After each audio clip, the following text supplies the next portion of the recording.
Well, I was born in a cedar farm in Thundersley, Essex. My father farmed there. I was born in London, Hampstead, in 1917. Whereabouts were you born, please? Cannonoquay. Can you tell me where it is again, please? Near the Thousand Isles.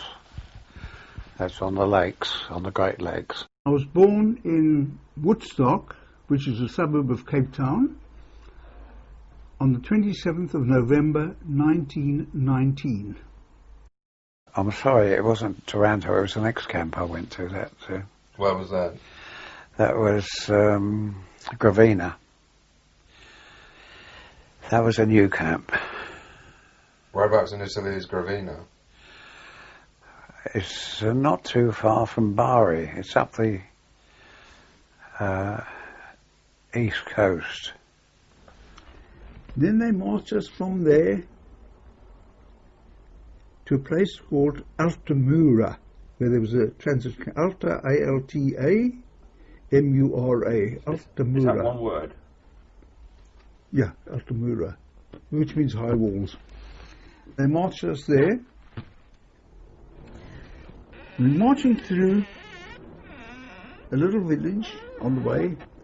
We were really ragtag army. We were rabble.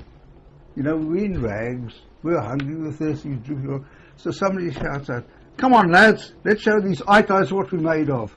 All of a sudden your chest comes up, you start swinging arms. "It's a long way to Tipperary," and we sang.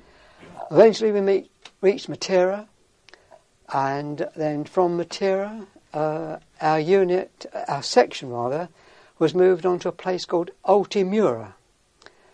Now, in Altamura, it was very, very medieval place.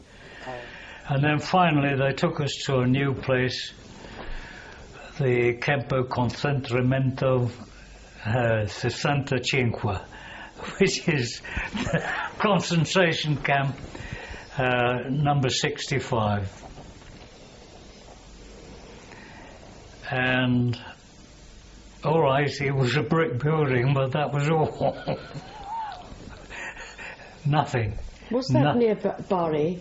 Was that? That was near Altamura and Gravina.